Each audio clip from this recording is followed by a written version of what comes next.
आज बीड येथे पोलीस अधीक्षक कार्यालय येथे माझी ॲडिशनल एस पी साहेबांची भेट झाली. त्यांना तर मी प्रथम तर गेल्या बीडमध्ये जो प्रकार घडलेला आहे उमा किरण क्लासेसमध्ये, जे आमच्या पीडित भगिनीवर जो लैंगिक अत्याचार झालेला आहे त्याच्यावर कठोरात कठोर कारवाई करण्यात यावी.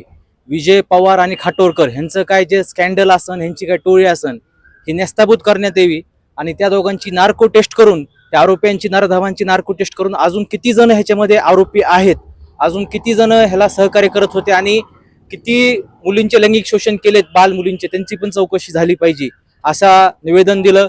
आणि त्याच्यानंतर सगळ्यात काल बोललेला विषय म्हणजे हे बघा, एकदा हे उमा किरण विषय कोचिंग क्लासेस आहे ते सील पण होण्यात यावेत, ह्याच्यासाठी पण आम्ही अजून निवेदन देणार आहेत जिल्हाधिकाऱ्याला इथे. आणि हे जो मी महादेव मुंडे हत्याकांडबद्दल परवा दिवशी पत्रकार परिषदेमध्ये उल्लेख केला, सांगितलं होतं, त्याच्या विरोधात आवाज उठवला होता. आज मी स्वतः एस पी कार्यालय, अधीक्षक कार्यालय येथे ॲडिशनल एस पी साहेबाची भेट घेतली.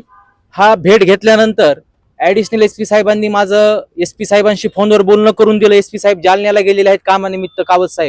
कावत साहेबांनी मला सर्व निवेदन अर्ज इन्व्हर्ट करायचे सांगितले, मी त्याप्रमाणे केले आहेत.